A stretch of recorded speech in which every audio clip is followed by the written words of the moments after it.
Hi friends, welcome back to AL lifestyle. இன்றைக்கி இந்த வீடியோவில் நம்ம என்ன ரெசிபி பார்க்க போகிறோம் அப்படின்னா 3 டிஃப்ரெண்ட் ஸ்டைல் ஆஃப் தோசை தான் பார்க்க போகிறோம்.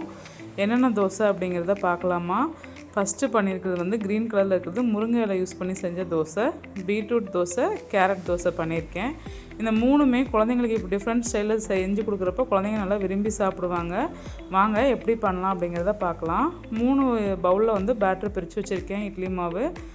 இப்போது ஒரு மிக்ஸி ஜாரில் வந்து பூண்டு, பச்சை மிளகாய், ஒரு சின்ன தக்காளி, 4 சின்ன வெங்காயம், அதில் 2 கேரட் வந்து இந்த மாதிரி ரவுண்டாக கட் பண்ணி சேர்த்துக்கலாம். சேர்த்துட்டு அதுக்குள்ளே ஜீரகம் 1 டீஸ்பூன் போட்டுட்டு இது ஒரு பேஸ்ட்டாக நல்லா அரைச்சி எடுத்துகிட்டு வந்துடலாம். இந்த பேஸ்ட்டை வந்து நம்ம ஒரு பவுல் எடுத்து வச்சுக்கிற மாவு கூட மிக்ஸ் பண்ணிக்கலாம்.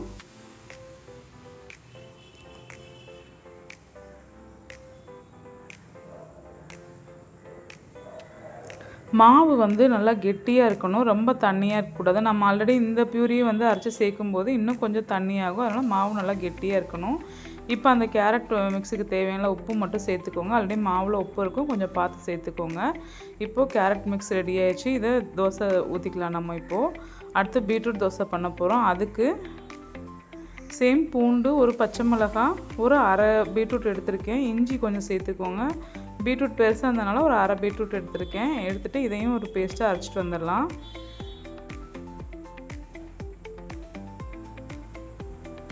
இந்த பேஸ்ட்டை நம்ம எடுத்து வச்ச மாவு கூட மிக்ஸ் பண்ணி வச்சுக்கலாம்.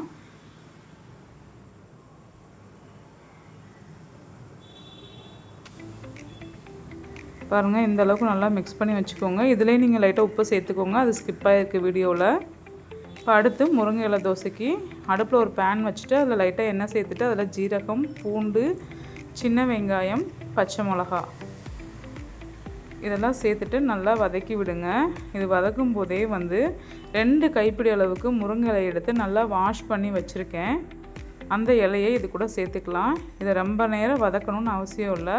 நம்ம போட்ட இலை பாதியாக மாறினா போதும். நீங்கள் அடுப்பை ஆஃப் பண்ணிக்கோங்க.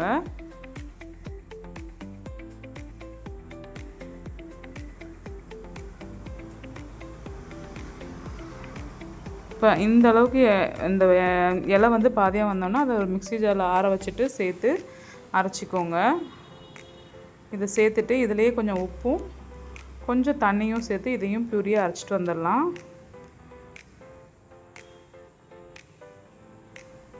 இந்த பியூரியையும் எடுத்து வச்ச மாவு கூட சேர்ந்து நல்லா மிக்ஸ் பண்ணிக்கோங்க.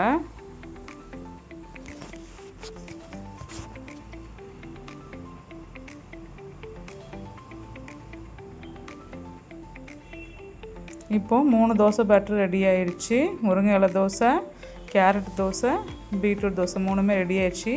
இதை வந்து இப்போ நம்ம ஒவ்வொரு தோசையாக ஊற்றி குழந்தைங்களுக்கு கொடுக்கலாம். இப்போ நீங்கள் குழந்தைங்களுக்கு வந்து முருங்கை இலை செஞ்சு கொடுத்தீங்கன்னா அவங்க சாப்பிடுவாங்களான்னா, எனக்கு தெரிஞ்சு ஒரு 50% குழந்தைங்க வந்து இந்த மாதிரி கீரைங்களாம் நம்ம டேரெக்டாக கொடுக்கும்போது சாப்பிட மாட்டாங்க. அப்போ வந்து நம்ம இந்த மாதிரி தோசை பேட்டர் கூட அரைச்சி கொடுக்கும்போது க்ரீன் தோசைன்னு சொல்லி கொடுத்தா நல்லா குழந்தைங்க சாப்பிடுவாங்க விரும்பி. அதே மாதிரி பீட்ரூட் கேரட்டுமே வந்து மோஸ்ட்லி எல்லா குழந்தைங்களும் இப்போல்லாம் சாப்பிட்றாங்க வெஜிடபிள்ஸ். சாப்பிடாத குழந்தைங்களுக்கு நீங்கள் இந்த மாதிரி ட்ரை பண்ணி கொடுங்க. தோசையும் சாப்பிட்ட மாதிரி இருக்கும், வெஜிடபிள்ஸும் நமக்கு உள்ளே போன மாதிரி இருக்கும். இதுதான் சோர்ஸுன்னு நான் சொல்லலை. இந்த மாதிரி ட்ரை பண்ணி கொடுத்தீங்கன்னா சாப்பிடாத குழந்தைங்க கூட கொஞ்சம் நல்லா விரும்பி சாப்பிடுவாங்க. நீங்களுமே இந்த மாதிரி செஞ்சு பாருங்கள்.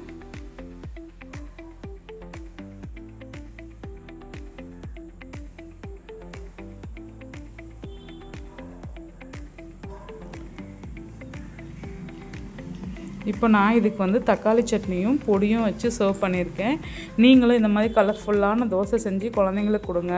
குழந்தைங்க ரொம்ப விரும்பி சாப்பிட்டாங்கன்னா எனக்கு கமெண்ட்டில் சொல்லுங்கள். வீடியோ பிடிச்சிருந்தால் லைக் பண்ணுங்கள், ஷேர் பண்ணுங்கள், சேனலுக்கு சப்ஸ்கிரைப் பண்ணுங்கள். Happy eating, healthy eating.